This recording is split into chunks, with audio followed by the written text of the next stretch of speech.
I'm glad to welcome you here tonight for the screening of Four Lions. I'm going to introduce Chris Morris, and then he will introduce the film. My first knowledge of Chris Morris came about 9 years ago. I was teaching my very first new from scratch class at Notre Dame. So I taught a couple of classes, but this was the first one of my own devising. And the course was a history of TV course, and I decided to make it both American and British television history. The logic being that I felt like the comparative approach helped students see that American television isn't the only way television could go, and not even necessarily the best option for where television could go. At one point, under that comparative category, I started looking for material that I thought would nicely fit under the category that's roughly shows that would never be seen on American television. Chris Morris's name came up immediately. The first of his shows that I saw, though, wasn't what he was most famous for at the time. And at that time, that would be the satirical spoof news programs, The Day Today and Brass Eye. Brass Eye, a few episodes of it at least, would definitely qualify as not quite safe for American TV. Most notably for the infamous episode that mocked media hysteria over pedophilia, which then became even richer afterward from the resulting media hysteria over the episode itself. But I only came to that show after first seeing a Chris Morris show called Jam, which still stands as one of the most fascinating shows I've ever seen. It would likely not air on American TV, although he thought maybe Adult Swim would be a home for it. And really there's nothing else like it even on British television. It's ostensibly a sketch comedy show, but the sketches are the darkest, most unsettling sketches you'll see. So for instance, one where a distraught mother hires a very confused plumber to fix her dead baby, and he proceeds to attach pipes and taps to the corpse. And then this is presented in a very surreal, very trippy kind of style that makes the experience feel like, I've described it as like your id projected from within your own head. It's a very strange kind of experience. I was fascinated by the show. I screened it for my class, and I'm sorry, but the students largely hated it. Although I felt it was partly my responsibility because I didn't fully set up the students for what they were going to get. So this taught me a very important sort of early teaching lesson about some texts require more setup than others, and particularly those that operate outside of the norms or that like to push the boundaries of form and content. So I'm teaching a British television course next semester. I plan to show Jam again and also show Brass Eye, only with a more extensive introduction to Morris's work. And I only have a brief moment here, but I'll tell the students that Chris Morris likes to go where other people fear to tread. He raises questions that many others shy away from. He tackles topics that many like to ignore. And he satirizes media and moral panics that most refuse to even acknowledge. If you're made uncomfortable by his work, then you're probably experiencing it, right? In U.S. television, that's never a goal. In U.K. television, that's increasingly, day by day, less of a goal. So in that terms, Chris Morris' television work is unparalleled. Now, he's ventured into feature filmmaking with the film Four Lions, which is a slapstick comedy about Islamic terrorists. And I think with that description alone, you're probably a little bit uncomfortable already. So at that point, I would like to then turn it over to Chris Morris, and we can welcome him to Notre Dame.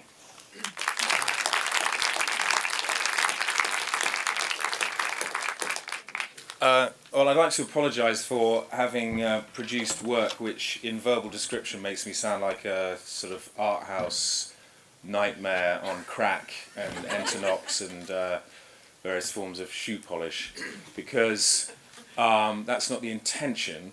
And actually, the intention is not, is not to unsettle. You might ask, why would you make a comedy about Islamic terrorism? And I mean, I've tried this. I've tried various, played to sort of various audiences around the world, places like Istanbul, or right through to very strongly Pakistani cities in Britain. But nowhere have I found an audience that thinks that terrorism is intrinsically funny. So it's not for that reason that you do it. In fact, the reason that I did this was not. I was just looking into the subject. I was reading about it, just to try and understand what was going on beyond the basic media narrative, which is pretty binary and not really very informative. And I started coming across stories which struck me as unexpectedly funny. I wasn't reading for humour, and I was reading a very good book called Al-Qaeda by a writer, journalist called Jason Burke, who knows the territory very well. And I came across a story about a bunch of Yemeni jihadis who planned to blow up a US warship by ramming it with an exploding boat. And they It was moored out in the bay, and they got down to the quayside at 3 in the morning. They put their launch in the water, filled it with explosives, and it sank. And I thought, well, that would be a really interesting conversation, because you've got 5 guys standing around a glugging boat now, and somebody's going to ask who didn't do the measurements, and it would become like, it was sort of like a cutaway in a comic film, and I kind of thought, well, that's funny, and moved on. And then I just kept coming across more and more sort of examples of similar kind of lead-footedness. There were some Canadian jihadis who were planning to assassinate their prime minister, but they forgot who he was. And they went to the woods. They went to do some training camp in the woods out of town, and they ended up having to sleep in their van because they got scared by a mouse that ran into their tent. And so you sort of find that within stories about people who are or may be capable of committing lethal acts, you find true real life stories which are innately ridiculous. In fact, that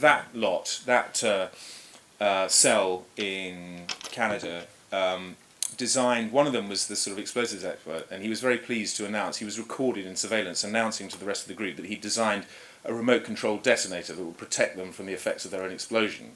But he then had to say that the range of it was about 10 feet. So you kind of, that's the kind of, I suppose, the low achieving end of jihadi cells. But you stumble into what actually has a name in sort of expert circles, and it's called the bunch of guys theory.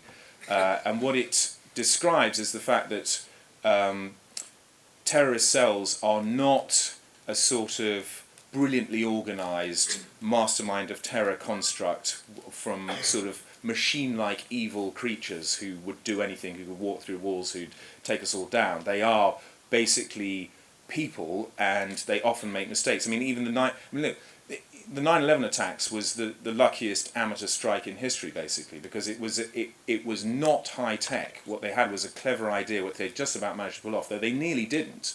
One of them nearly got them all taken in, and if his laptop computer had been looked at on the day he was arrested rather than a few days later, the whole thing would have collapsed. So it's sort of fraught with very comprehensible human error. And that started to strike me as interesting. And you go on, and I went to court cases where there were months and months of surveillance of evidence of these guys sitting around not talking about bringing down the West, and I mean, they were talking about bombs every now and then, but most of the time they were talking about who was cooler, Bin Laden or Johnny Depp. Or one of them would film the other on his video camera, and then he'd say, no, so bro, put that down. You can't make images. That's haram. That's not allowed in Islam. You can't make it. And then the other one would say, well, how would Bin Laden do it? And then he said, well, maybe he did it through a mirror. If you do it on a mirror, that's okay. And these kind of conversations were not what I was expecting to find from a terrorist cell who'd bought 600 kilos of fertilizer, and they had it in a lockup. They'd gone to Pakistan to training camp to learn how to turn that fertilizer into a bomb. They'd come back, forgotten how to make it into a bomb, and then started making phone calls back to their contact in Pakistan, sort of going, yeah, brother, you taught us how to make a bomb out of that fertilizer. Could you just go through the recipe again? Which point, of course, the line goes dead, because that's tantamount to saying, hello, I'm from MI6.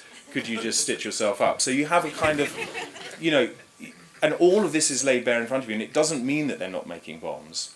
But by the time I discovered that there's a sort of slapstick element to this, it just felt, okay, there's no way you can't make this film. There was this, do you remember the inkjet scare that happened last year, where some inkjet cartridges had been found on a plane, I think bound for the States, and they were bombs, and they were intercepted somewhere on the way. But the Yemeni crew that put that together also planned to assassinate a Saudi prince, and one of the guys, the bomb maker, felt that the best way to assassinate the Saudi prince was to send his brother in with a bomb